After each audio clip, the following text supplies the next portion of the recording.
I've had many leading experts on this show, including Matthew Walker, and they've all said the same thing about sleep. They've said it's the biggest positive investment you can make in your own performance. You can have the best strategy in the world, but if you're consistently tired, poor decision-making will follow and eventually cause other things to fail in your life. So if you're looking to optimize your recovery, you should start looking at what you're sleeping on. Our sponsor, Helix, makes high-quality mattresses tailored to your body. It doesn't matter if you run hot, sleep on your side, or need something firm. Helix has a mattress for you. And I asked them recently to send one to a member of my team, and Juan received it. And we travel a lot, so when he's home, quality sleep really matters. And he told me he's getting the best sleep of his life. And the data backs it up, with 82% of people in a Helix study saying they saw an increase in their deep sleep. And with a 120-night trial, you've got 4 months to prove it to yourself. You can get 27% off at helixsleep.com/diary. That's helixsleep.com/diary. If you're running a business, people have probably told you to use AI or get left behind. And I get that urgency. Still, AI doesn't fix a messy business. It exposes one, because AI can only work with the information it can see. So if you ask AI something about your business, about stock or sales or customers or about your team, that information needs to be connected to the AI to be useful. That's the idea behind NetSuite by Oracle, the sponsor of this episode. NetSuite is the AI-powered business management suite that securely connects your financials, your inventory, your commerce, your HR, and your CRM into a single source of truth. And with NetSuite Next, AI is built into that connected system. It can surface useful insights, help with routine work, and let you ask questions about your business in plain English. For the first time ever, you can try NetSuite Next for free if your business is generating 7 figures or more. Just go to netsuite.ai/Bartlett. That's netsuite.ai/Bartlett. Depression, anxiety, addiction, mental disorders that involve a rigidity of thought. What psychedelics appear to do is break those habits of thought. What is the cost of this, though? It's a great question. One of the 100 most influential people in the world. Please welcome Michael Pollan. You've written 6 New York Times bestsellers, and they're on such a diverse range of topics. 2 of the topics I've worked on have turned into movements. I was writing a piece on the meat industry and how fucked up it is, and it led to this movement to try to reform agriculture. Then I got into psychedelics. They're much better than the results for antidepressants when they came on the scene. And we're talking about potential cures, not simply symptoms. There are risks with this, and we don't talk about them nearly enough, and people are going to get hurt. One of the immersive journalistic pursuits you embarked on was this topic of caffeine. It allows us to function better. It allows us to work harder, longer. You're feeling the clearing of the mental fog. I can tell you the cost of doing heroin every day, but no one can seem to tell me the cost of having 3 cups of coffee a day. If you really want to understand your relationship to this drug, you have to... So without further ado, I'm Stephen Bartlett, and this is the Diary of a CEO, USA edition. I hope nobody's listening, but if you are, then please keep this to yourself.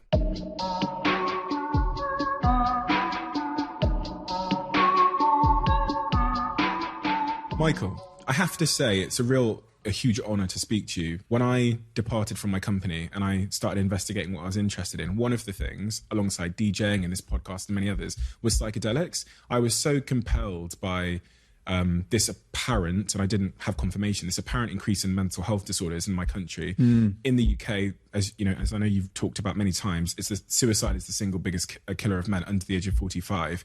And I thought that the most sort of fulfilling thing I could do with the next chapter of my life was start a company in that space. That's how I came to the psychedelics industry. That's how I came to actually work in the psychedelics industry.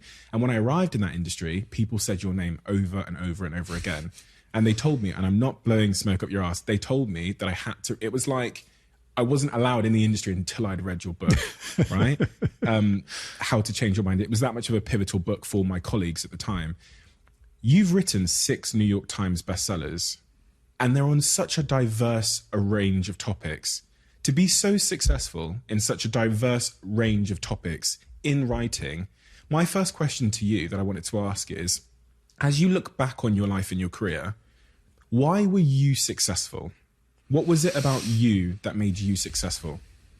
I think finding the right topics. I had a nose for topics that most people weren't paying attention to. I felt very lucky. I was writing in these uncompetitive spaces. Nobody was writing about psychedelics except, the small handful of people within the psychedelic community who write these books for one another that nobody else reads.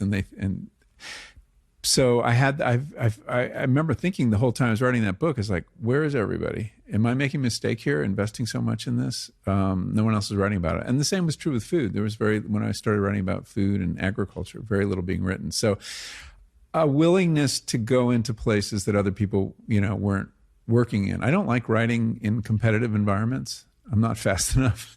So that was one thing. I think there's something about the way I structure stories. So I don't start on page 1 with all the answers. And if you read the first page of anything I've written, I'm kind of an idiot on page 1.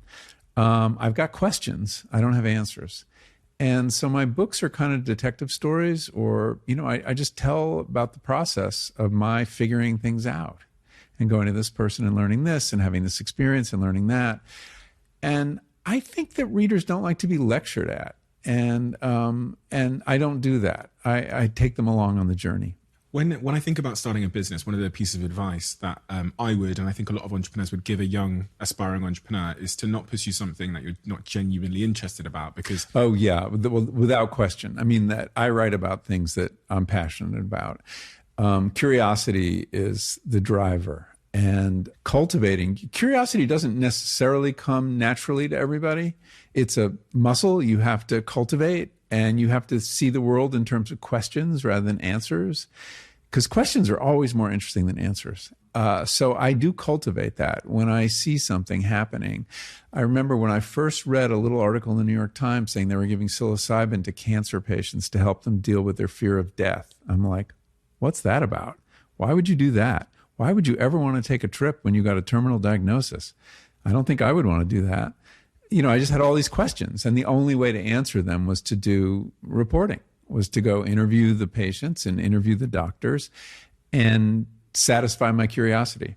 So without question, I can't write about things I'm not interested in. I mean, I get, as you can imagine, editors are always coming to me, we like an article on this or a book on this. And I'm like, I don't feel it. So so you do have to care about it. I mean, writing a book is such a long journey with so many twists and turns. And so if you don't have some deep-seated drive to understand something, to tell a story, good chance you're gonna sink along the way. And you really do go all the way. That's something that you're... Well, immersion is a big part of my work, and I think that's been another key thing. I've been thinking about this a lot recently, but I can trace the moment where I was first exposed to the kind of journalism that I think of myself as doing.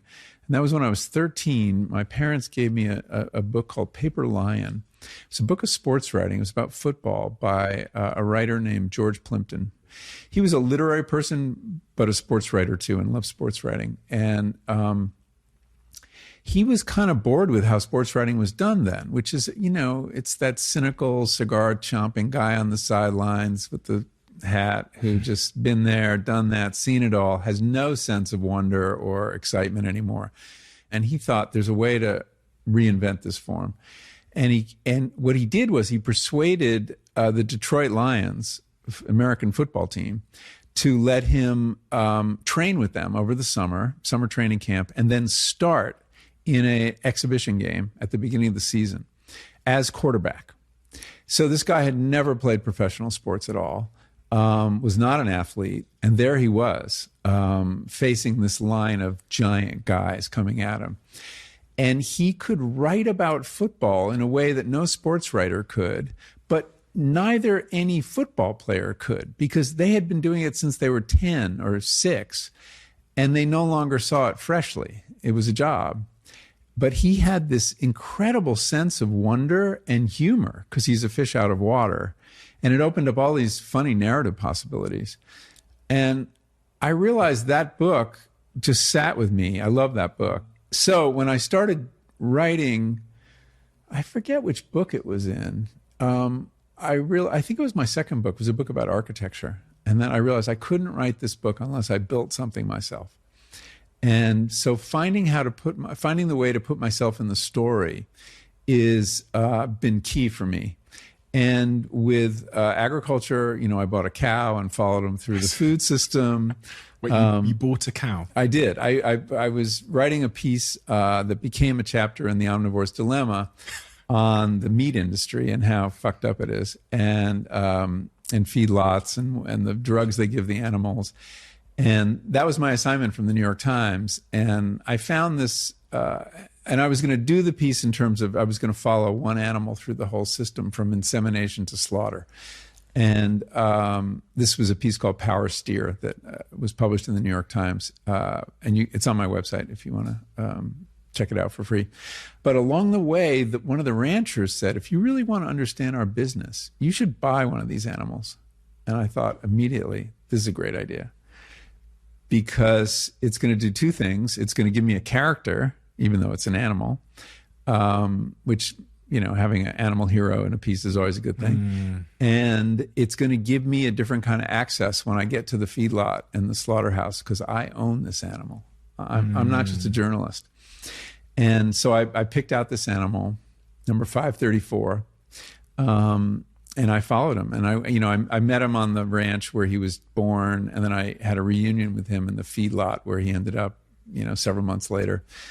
I'm super intrigued by what happened to this cow. Oh yeah, well, were you emotionally attached to it at all when it got reached its end of its days? I was a little. I didn't. They wouldn't. Something happened, so I had to publish the piece before he was slaughtered. Right. He was. They wanted to publish the piece. I handed it in February. They wanted to publish it in March, and he wasn't going to get slaughtered till June. I wanted to wait because I still had very good access because nobody knew I was writing an expose on the meat industry. I was just some goofball following the life of this cow.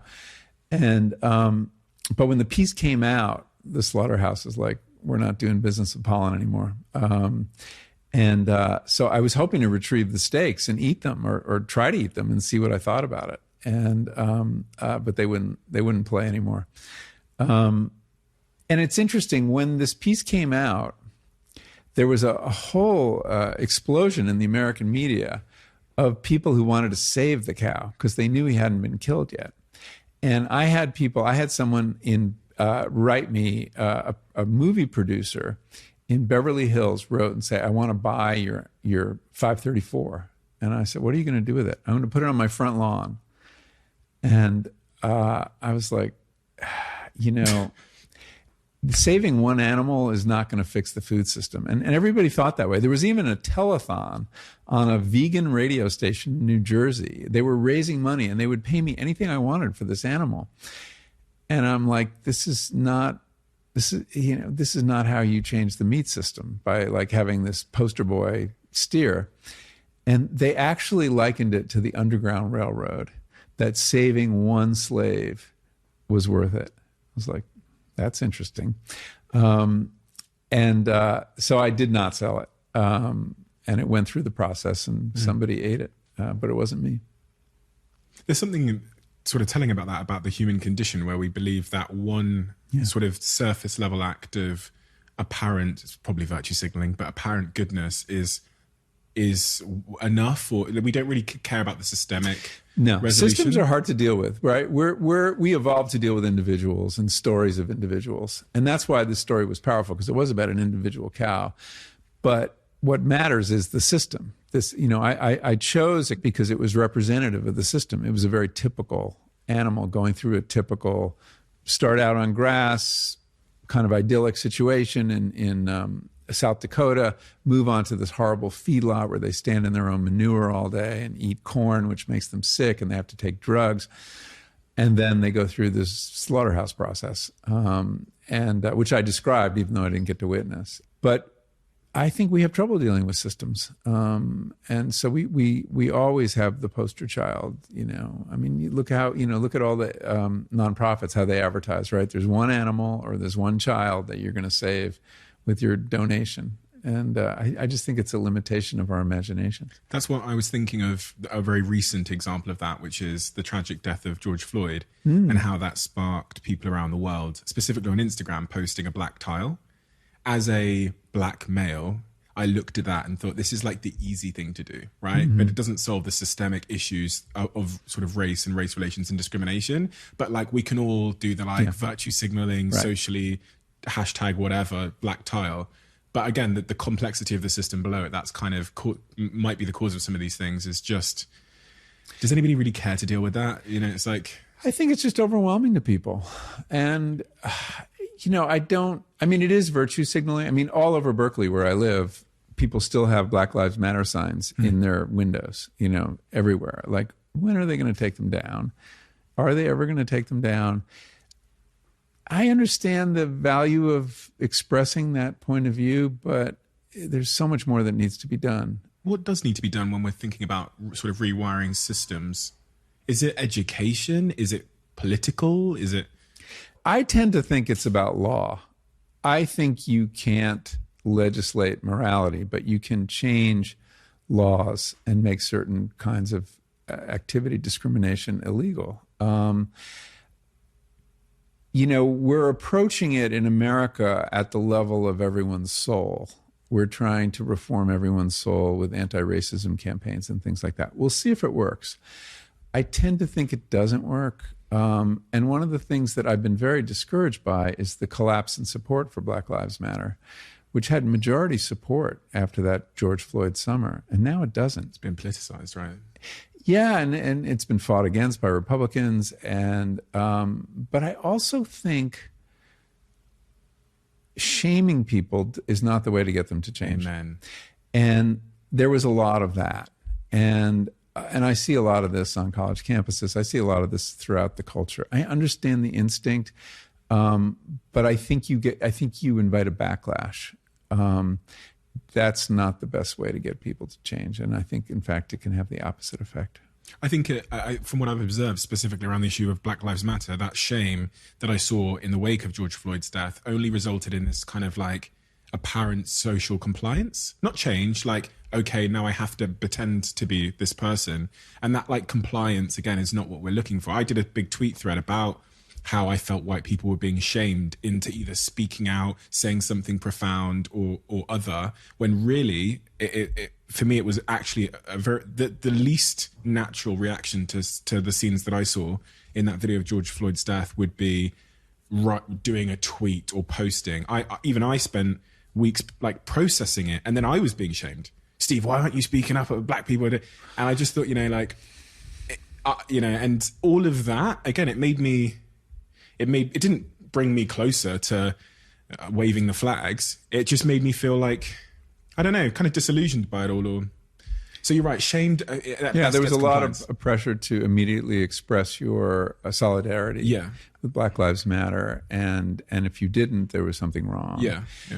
I definitely saw a lot of that. I don't know. I just think I think our politics has to be organized around more positive emotions. I mean, make people feel really good about social change, and I think, really concrete. I think the way we hire people needs to change. I think the way we promote people needs to change. I think that there's still certain kinds of discrimination that have to be outlawed. The biggest thing going on at the same time of Black Lives Matter is taking away the ability of African Americans to vote. Voter suppression. That is so concrete, and you need those votes in order to change things. And so while we're working on, our souls, we're losing the franchise, which, the civil rights movement has fought long and hard. We're going backwards.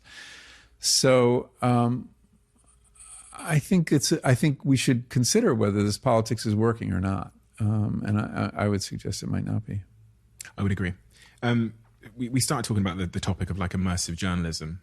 One of the sort of immersive journalistic pursuits you embarked on was this topic of caffeine, which I found really, really interesting because I believe there's a cost to everything in life, just generally, and the cost is always harder to see. And with caffeine in the culture, specifically in business, and even I could see it sort of taking hold in my own life, this topic of caffeine, I'm like, people never talk about the cost of it, as if it's the super drug. We take it, it just sends us up. There's no free lunch. Exactly, right? So I started thinking, with anxiety on the rise, is there a risk that this sort of tampering with our our emotional state is going to ruin the system that regulates us naturally and make us go up, okay, fine, when we take caffeine. But then the down, like every other drug, like heroin and cocaine, is going to be equally destructive.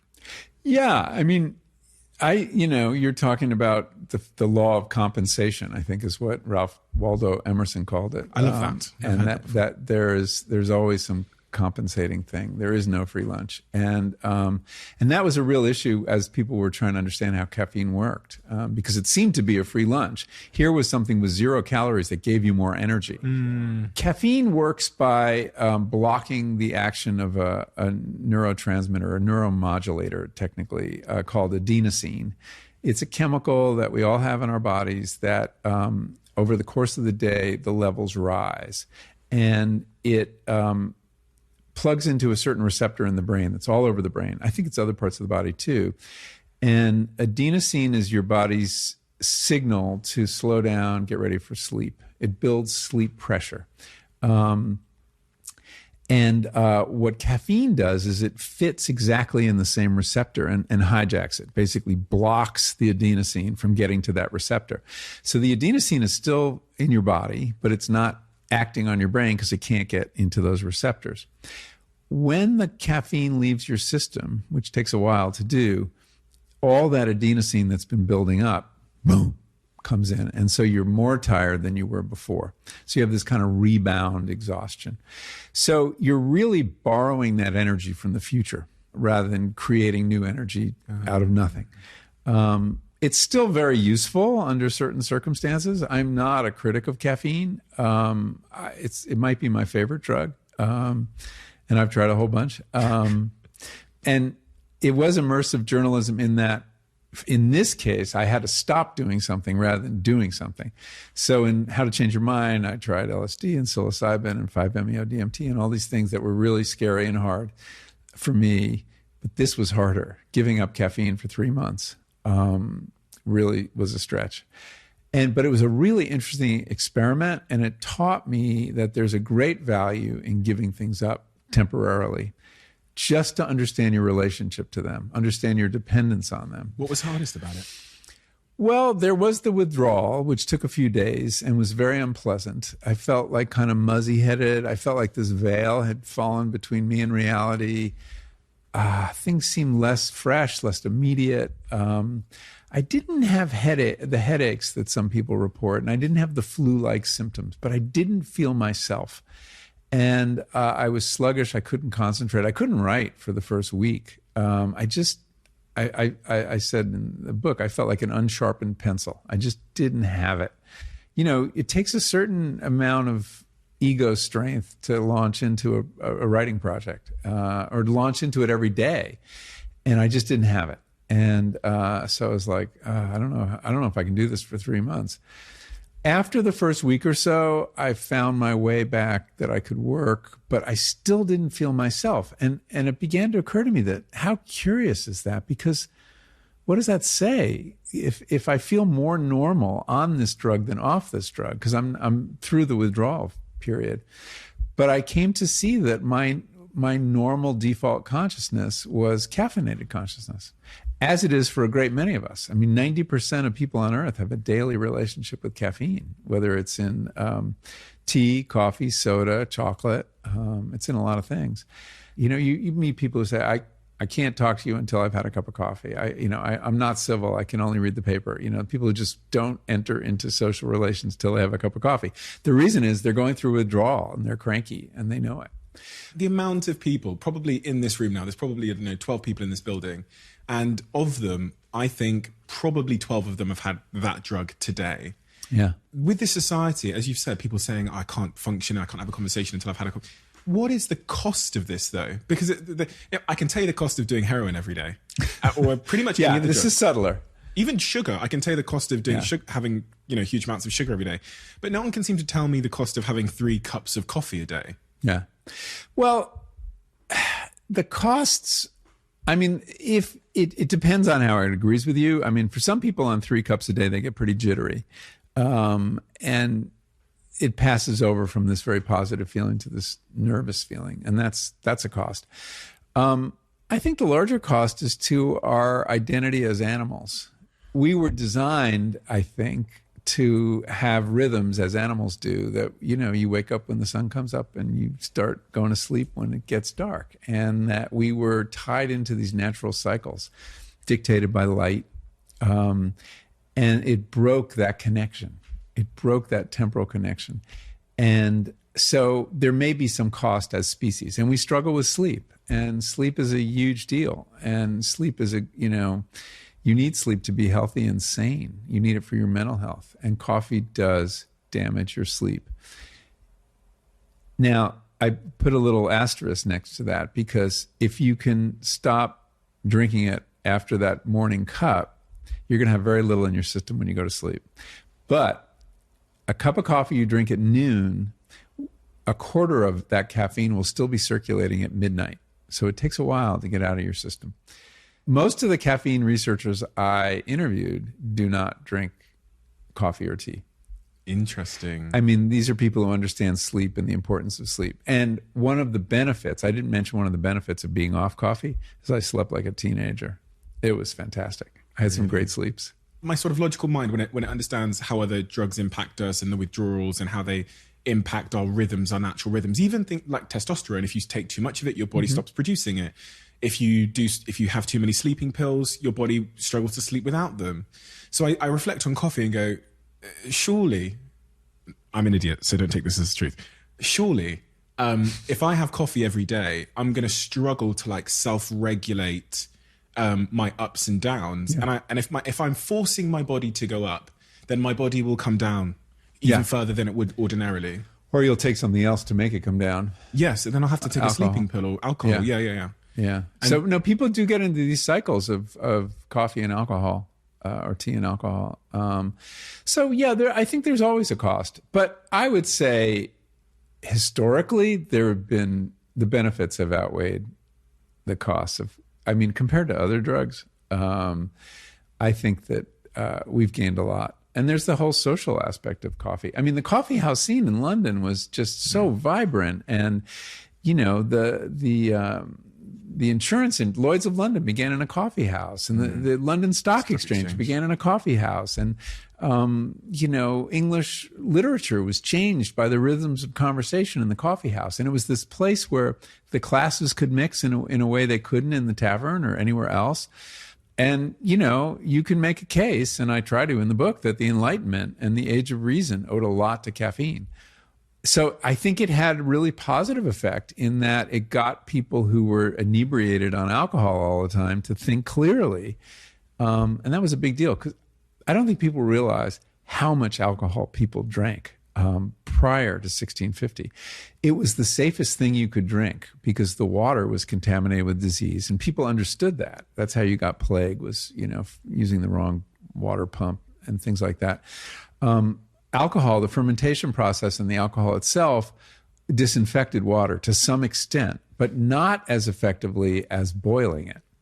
And coffee and tea, the first time we boiled water to drink.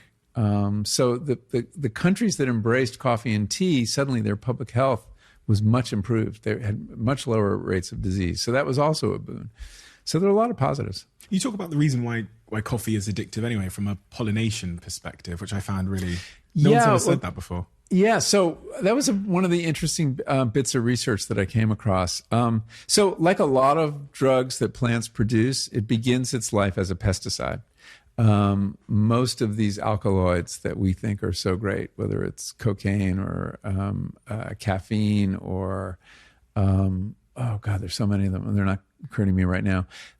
Plants evolved these as chemicals that would kill insects or discourage insects from eating them. And then we found that they had interesting effects on our brains if you got the dose right. And so caffeine was designed, it kills insects at high doses. It also stops other plants from germinating nearby, so you get more habitat if your leaves contain caffeine and they drop. But the cleverness of plants is such that some of them figured out that a really low dose of caffeine in their nectar would attract bees. And the citrus family does this reliably.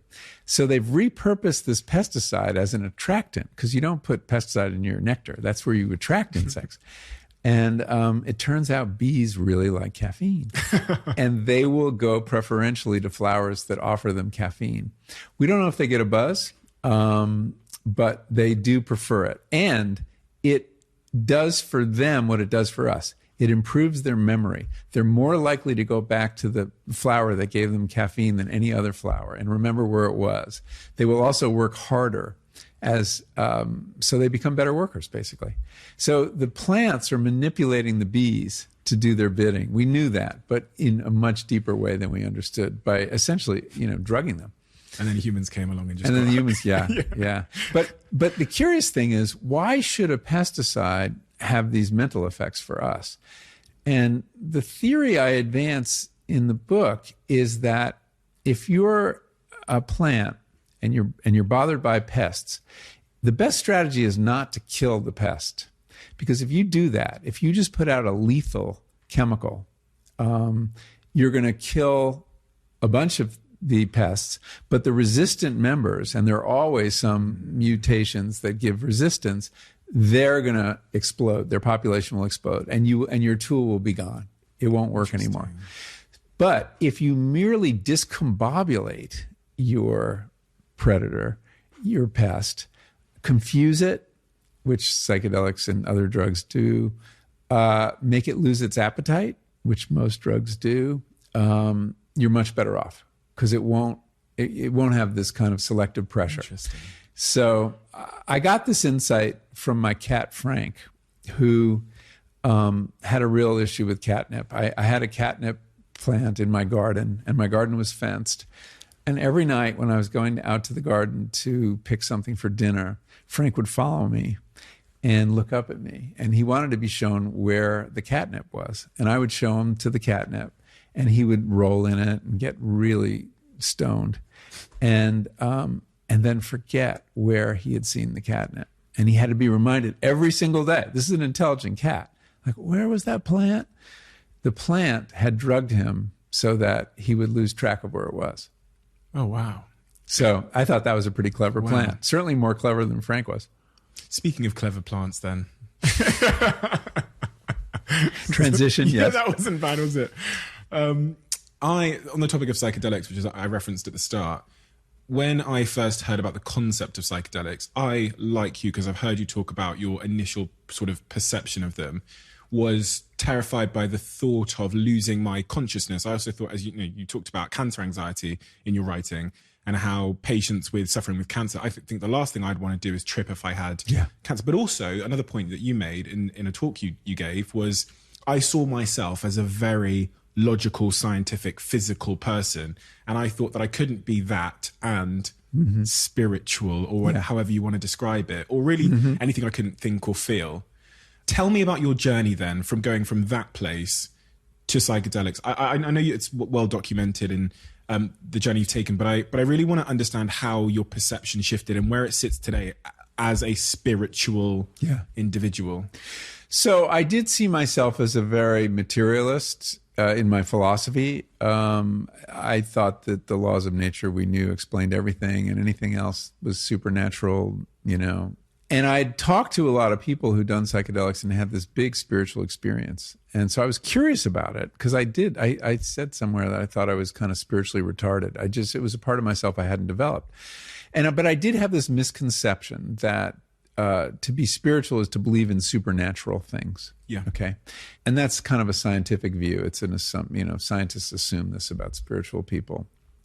I had a couple big experiences on psilocybin as I was researching the book, More Immersive Journalism. And nice excuse. I did feel I was curious to try these things, but I also felt compelled. I think my readers expect me to do stuff, that I'm writing about, and not just be on the sidelines. And so I did feel some real pressure to do it.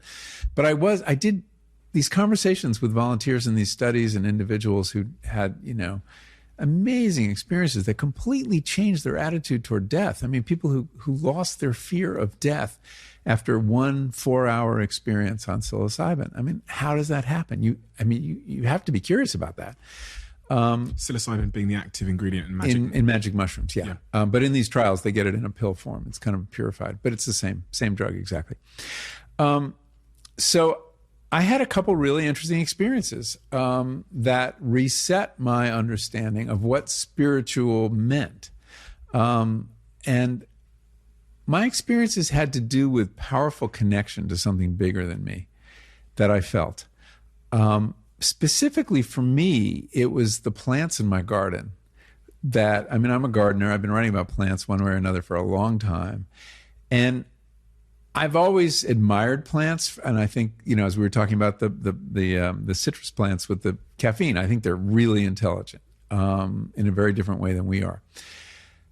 But that was kind of an intellectual conceit. I didn't feel them as conscious beings.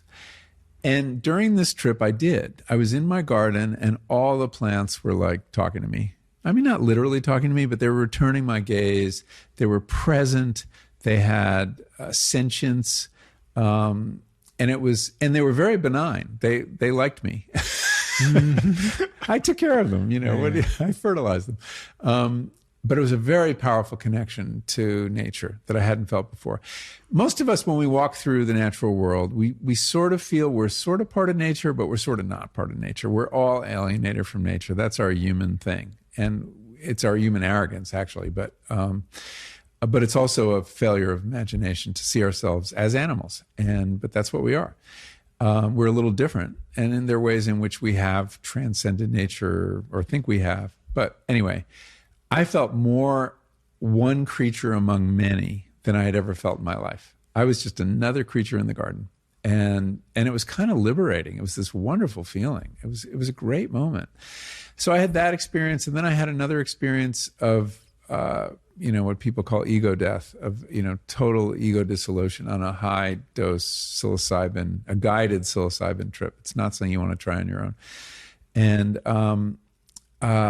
I saw myself kind of explode in a cloud of Post-it notes, blue Post-it notes, and then they fell to the ground, and there I was, this pool of paint on the ground. And that was me, but I was observing it from this new perspective that was completely untroubled by what should have been a catastrophe. And it was fine. This is how things are. And then having no ego anymore, I had no walls, and I just merged into this piece of music that the guide was playing, this Bach unaccompanied cello suite, that was undescribably beautiful. But there was no subject-object relationship. I just became the music. I just joined it. It was the most profound experience listening to music I'd ever had. So I came out of these experiences like rethinking, what does spiritual mean? And I came to understand it. It means having a profound connection with something larger than you. It's a kind of love. It could, some people have it with the universe. I had it with the plants in my garden and this piece of music. And that sense of profound connection, that's what I think of as spiritual now. And there's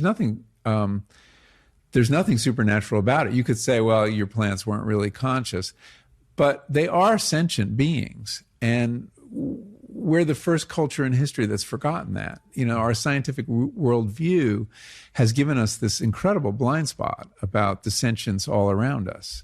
Going back to Descartes, who, thought that we were the only thinking creature and no other creature felt pain or had consciousness. And most of us still sort of believe that, I think, even though we're learning that sentience goes way down. And that I just read a paper saying that insects may have consciousness. Wrap your head around that. Christ. Yeah. Thinking about all the there are a lot of ethical implications. So my point is, though, that the perception that you're surrounded by sentient beings is not supernatural. We are. And what the psychedelics are removing is this filter that's allowed us to see things in this very narrow materialist scientific worldview. Paper was published just this week by the group at Johns Hopkins. Roland Griffith was the author. He's the guy I was just telling you about who studies both caffeine and psilocybin. And they did a big observational study of people who've had a psychedelic experience to see if how their beliefs changed. And the thing they looked at was really interesting. They looked at attribution of consciousness to other beings. And it went up dramatically. So people who, I think normally 13% of people think plants have some consciousness. It went up to like 58%. And that was the most dramatic gain. But everything did. I mean, people attributing consciousness to animals, to cats and dogs, to insects. It all went up. Now, you might think, okay, psychedelics increases your magical thinking. But they also checked, did you believe in the Loch Ness Monster and a bunch of other kind of magical nature things? And they didn't. There was no change there. But this attribution of consciousness went way up across the board. And so what does that tell us? Well, every traditional culture has believed that there are many species that are conscious, that are sentient, and that this is something we've unlearned. And I think one way to interpret it is psychedelics, unlearns the unlearning, basically, and allows us to see something that all children see and most traditional people see, which is the fact that we're not the only thinking being. So that's a spiritual question too. My first real experience with a psychedelic was San Pedro, the cactus. Yeah, I have. Really interesting experience. So I drank this drink with my partner. And where were you? Peru. Okay, 'cause I don't think it grows that well in England. No, yeah. You can grow it out here. Yeah, well, yeah, I've heard, but it was a really interesting experience. First 2-3 hours, the shaman takes us to a cave because it's raining, and nothing. I'm sat there for 3 hours, nothing. I leave the cave and I go back out into the hills, the beautiful sort of grassy hills with trees and everything. And the minute I got outside, I think within 2 minutes, I was convinced, and I've said it to my team before, I was convinced that me and the plants were the same thing. And really that they were like looking at me. Mm-hmm. I was looking at them and they were like looking at me. And it was the first time I felt like I had, as you describe it, a almost human relationship, even with the grassy hills. But it was really these plants in front of me. It was like they were an audience now. Were they the cactus? Or no, not? They were just these tall plants, and it felt like they were like looking at me and trying to tell me something. And you're right, the experience I had was I totally didn't matter in the same way that I'd mattered 3 hours ago. My all sort of sense of self-importance had gone, and I was just as important as this little plant. Mm-hmm. And it was, and as you describe it, we were the same thing, and I was in awe of that feeling. Obviously, you don't forget the feeling, you don't forget the memory, but you lose the feeling a little bit. You do. I think you do. I think you go back to baseline to some extent, not completely. I don't know. I find that I can return to some of those ways of thinking. So my involvement with psychedelics led to a meditation practice. And I think psychedelics are very good for starting a meditation practice. I could never do it. You know, I was just a very frustrated meditator before that when I tried. And but I'd had certain kind of paths of consciousness laid down during the psychedelic experience that I could get on again. Not so much the peak experience, the fireworks. And that's what people end up talking about or writing about. But a lot of the psychedelic experience is this long tail, this long denouement. As you're coming down, you're regaining control over what you're thinking about. You can direct your attention here or there, yet you're not distractible. You are really in a zone. And that state is a meditative state. And having laid down those tracks, you can get back to them, I think, with work. And sometimes it's a matter of thinking about an image I saw on a psychedelic trip that helps me get there. So I think that's one way you keep it alive. Because psychedelics aren't a practice. You can't do it that often. You don't want to do it that often. It takes a toll. It's hard work. And that's one of the reasons I think they're not habit forming. And they're not, is that after a big psychedelic trip, you're not saying, when can I do it again? You're saying, do I ever have to do it again? And because it's hard work and it can be overwhelming. But there is a residue that stays with you. And some people I've, really seen their lives turned around, and they have a big, they take away a lot. For me, it's been subtler things like that. But I can use meditation to kind of nurture that flame. Well, one of the, you talked there about people's lives turning around after a psychedelic experience. Obviously, the studies that are being done on psilocybin and many other psychedelic compounds are pretty profound when you read about them. The impact of one dose, one trip in the right setting on things like treatment-resistant depression are really like almost hard to believe. Yeah, and I think we should take them with a grain of salt. I mean, I think that one of the things to understand, they're very impressive results. They're much better than the results for antidepressants when they came on the scene. They were approved with like marginal utility. I think they scored like 2 percentage points better than placebos. But it doesn't take a lot to get a drug approved. Here you're seeing substantial sustained changes in people, which is great. But it's important to understand the early studies on any drug tend to be more positive than they are later.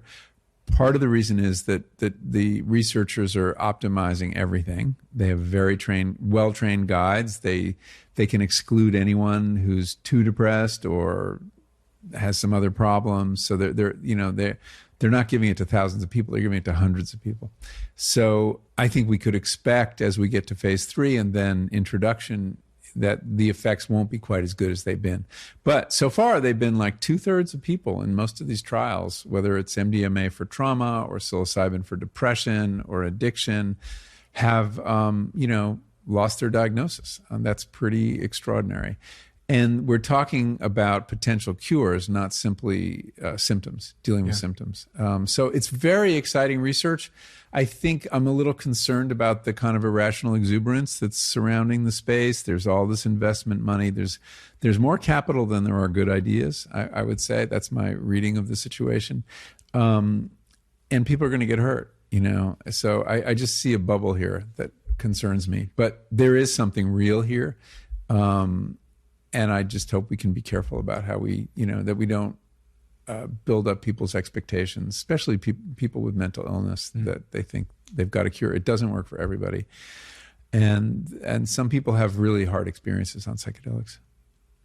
That tends to be the case with that sort of bubble that you described, tends to be the case with all new industries, the internet, cryptocurrencies, psychedelics. Yeah. They have this euphoria bubble, and then there's a flattening where the true value emerges over time, especially on Silicon Valley, which is some fashion conscious money. And because I've seen this, having worked in the food space, agriculture, I remember this moment in 2008 or so where all the Silicon Valley people were investing in ethanol. They thought this was this green energy. This is turning corn into fuel. And it was clear to anybody close to the situation that, in fact, it took more energy to make ethanol than you got out of it. It was just a way to get rid of a surplus of corn on the part of the farmers and the government. But everybody jumped in, Bill Gates, the Sand Hill Road crowd, and you could watch this. And then they very quickly realized, oh, this isn't such a good business. And then they got into food, and they got into mock meats, and that's where they are now. They're in the food industry as well as psychedelics, and they're going to be very disappointed at the returns in the food industry, which, like, if you're lucky, are 2 or 3%. It doesn't scale like software.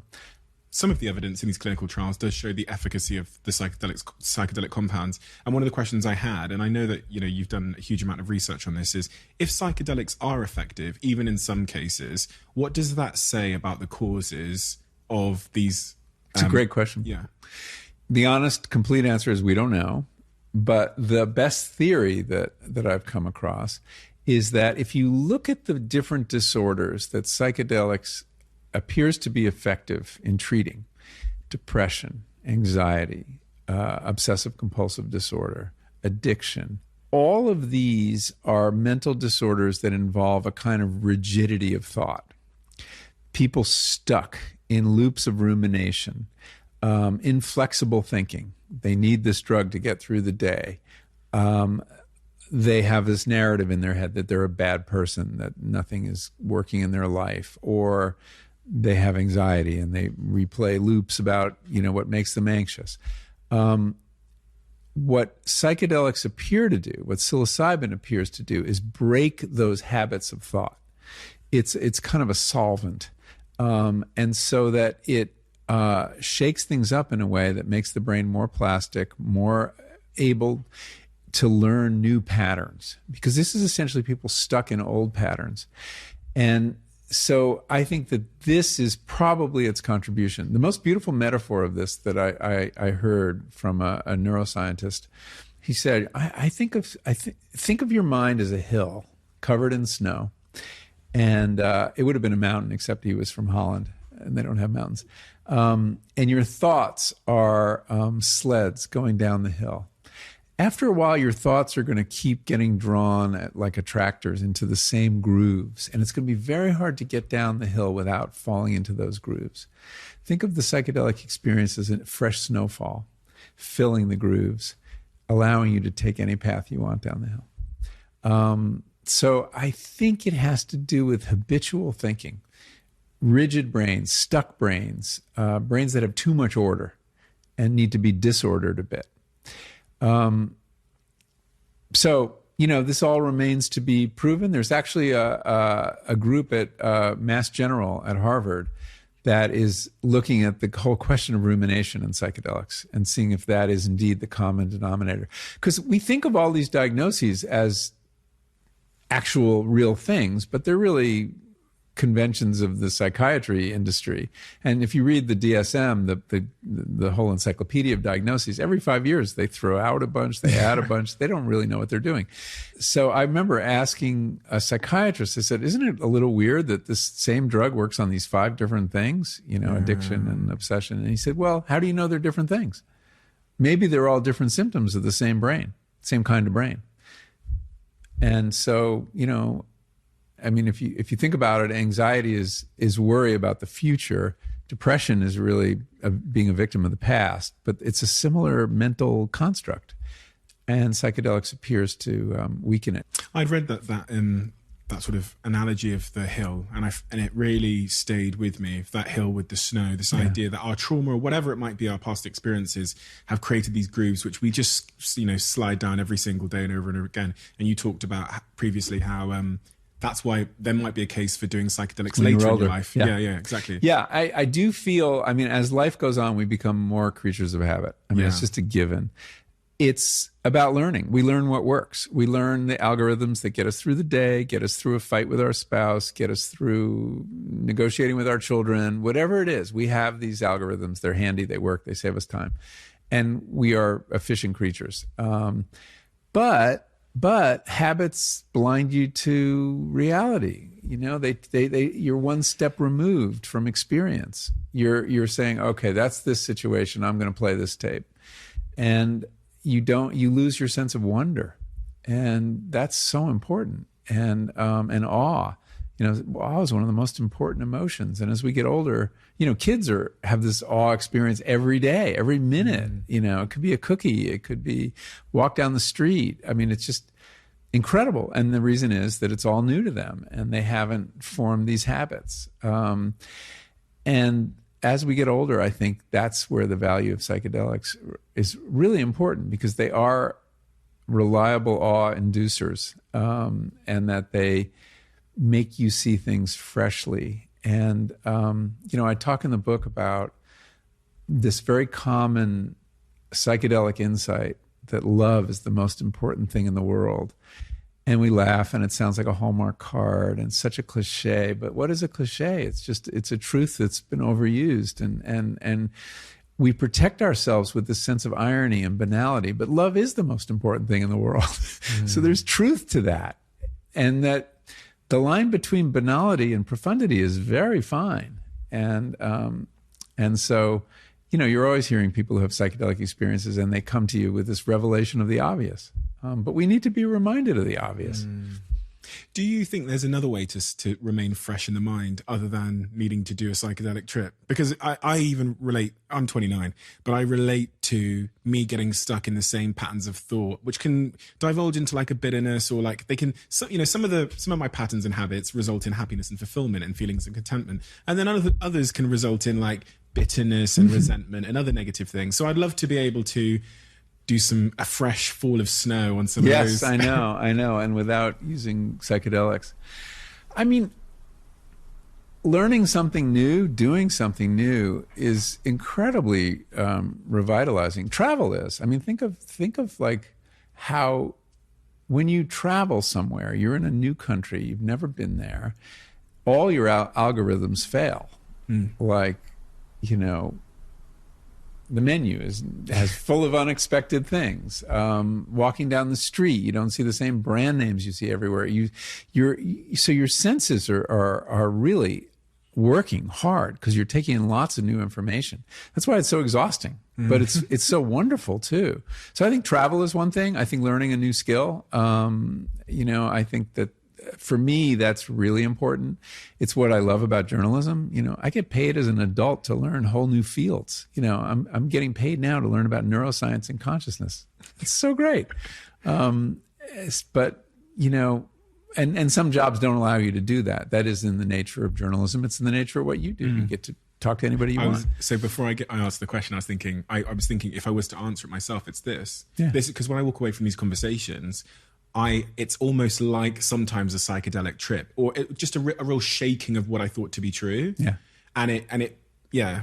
I get that after I do an interview. I came from an interview with this neuroscientist, and it was like so exciting, like to think about. I hadn't thought about things that way, and so I think putting in yourself in situations where there's a lot of new information and you're out of your comfort zone. The comfort zone is the problem, right? And if you can put yourself in a situation and also, we tend to gravitate to what we do well. Yeah, we get reward for that, but try working on something you don't do well. I was just thinking then about how when people get older, they tend to go on holidays to the same places. Yes, when people are young, they go to somewhere new. They don't want to repeat themselves. Yeah. No, it's true. I know it's.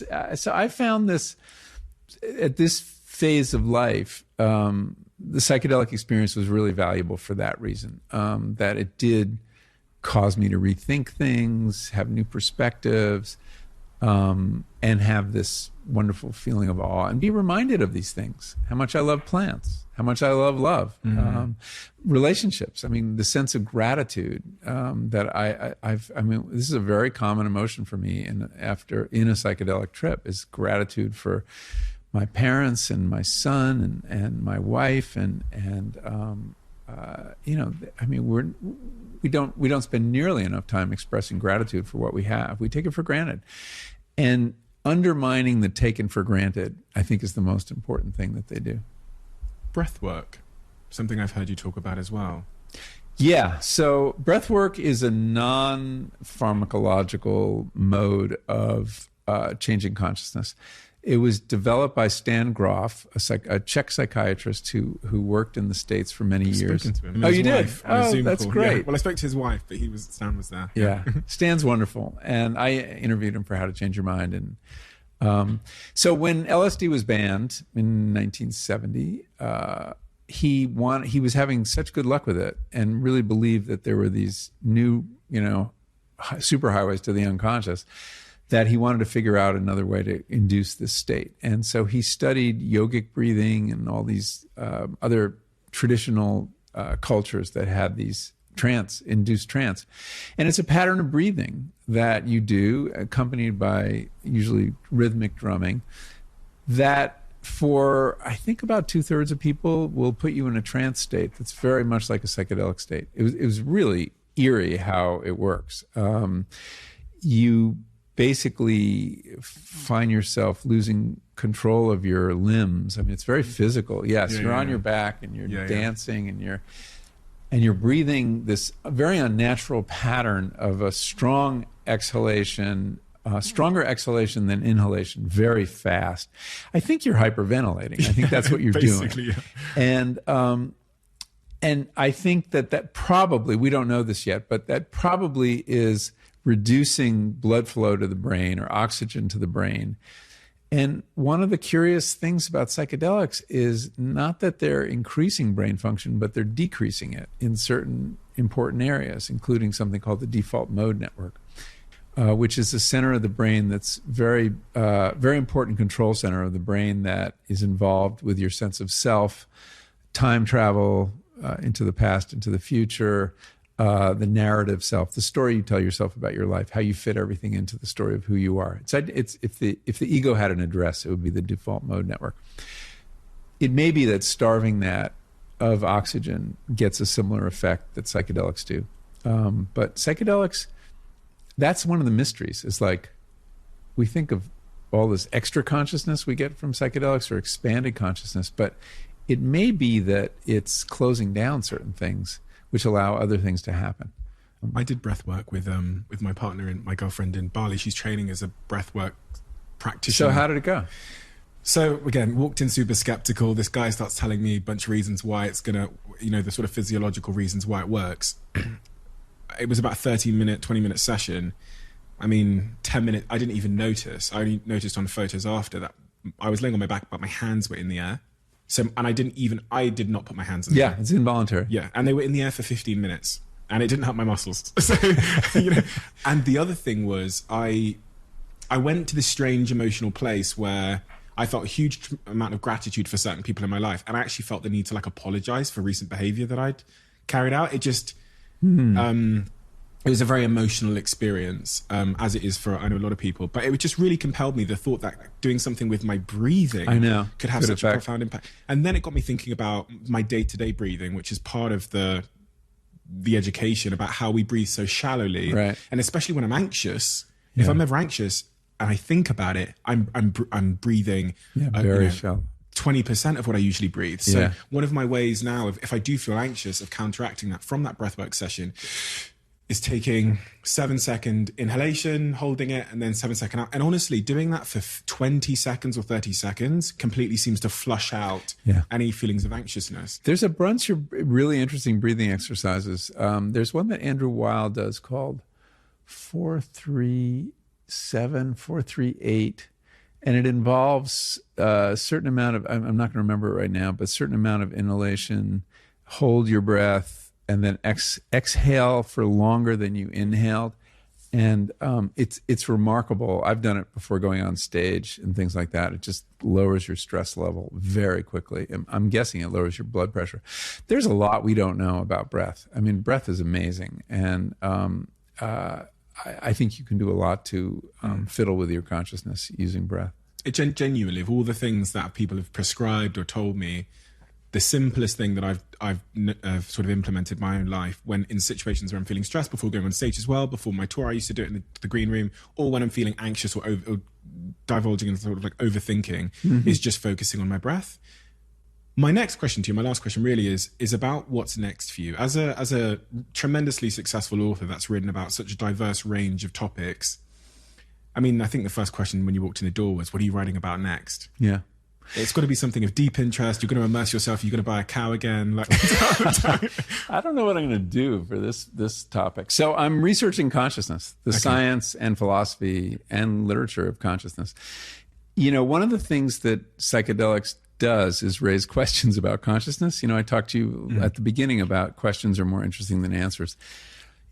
It's kind of amazing that we're conscious. I mean, we could do all this stuff automatically, but we're not. We have this space in our heads where we see things. We assume other people have consciousness too, but we can't be sure.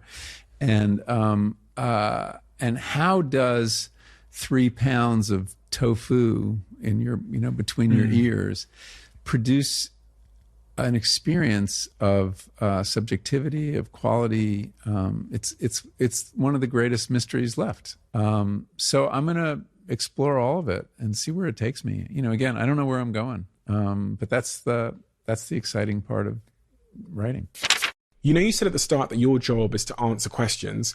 What is the question that you're trying to answer in your next project? Is it just what consciousness is? Yeah. What is consciousness? There's a couple questions under that, though.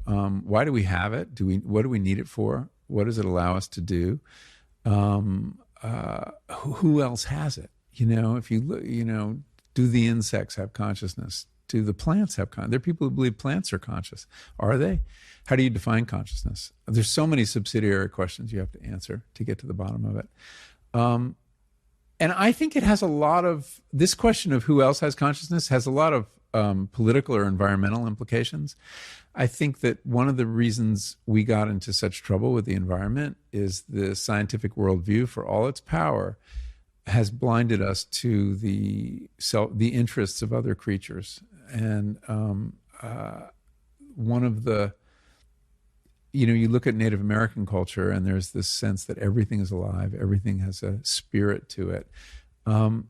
That keeps you from doing certain things to those others, right? I mean, that you're violating spirits. We don't have that feeling. I mean, our worldview allows us to see nature as something for us to exploit, rather as our relatives, as Native Americans would describe it. So getting consciousness right means getting a lot of things right. So wish me good luck. No, I do. I'm sure you're going to do an unbelievable job on that, because you always have on your work and all the books you've written take a different approach. And I think that, you highlighted how that comes from from a place of naivety and curiosity. Yeah. I'm definitely naive. I mean, because I have to learn neuroscience for this, a lot of it. And that's a struggle for me. And some of these theories are really mathematical, and that's really a struggle for me. But that's the job, is finding the good explainers who can help me to explain it and make it. I get a lot of satisfaction from taking a subject that people think might be very dry and difficult and helping people make sense of it. You know that there's a tradition on this podcast where the previous guest writes a question for the next guest. They don't know who they're writing it for. The question is, as you've juggled your life work, relationships, friendships, and self-time, what things have been key to building your resilience? Doing new things, including taking psychedelics, which has definitely affected me and contributed to my resilience. But I think it's seeking out new projects and doing things that break you out of habitual ways of thinking and responding to things. Habit is wonderful. It's very efficient, but it's deadening too. So I'm often thinking, and I am a creature of habit. I have a whole routine every day to get myself to the desk to write, but breaking it is I think breaking habits, I would say, would be an important one. You've spoken to that throughout this conversation, so that's a beautiful ending, this idea of leaving your comfort zones as well. Thank you for all the work you're doing. It's really inspiring to me that an author could be so powerful. And I hope we can have another conversation again once your book about consciousness is out, because I'm sure it'll be. I'll look forward to that. It's been a great pleasure talking to you. Thank you, Michael. Thank you.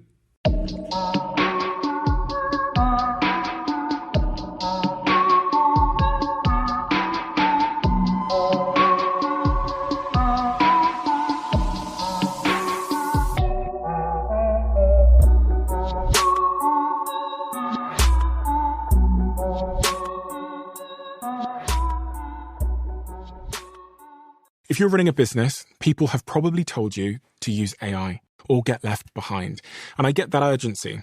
Still, AI doesn't fix a messy business. It exposes one, because AI can only work with the information it can see. So if you ask AI something about your business, about stock or sales or customers or about your team, that information needs to be connected to the AI to be useful.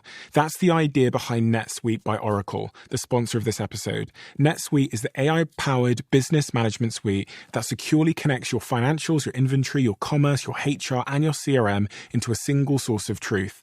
And with NetSuite Next, AI is built into that connected system. It can surface useful insights, help with routine work, and let you ask questions about your business in plain English. For the first time ever, you can try NetSuite Next for free if your business is generating 7 figures or more. Just go to netsuite.ai/Bartlett. That's netsuite.ai/Bartlett.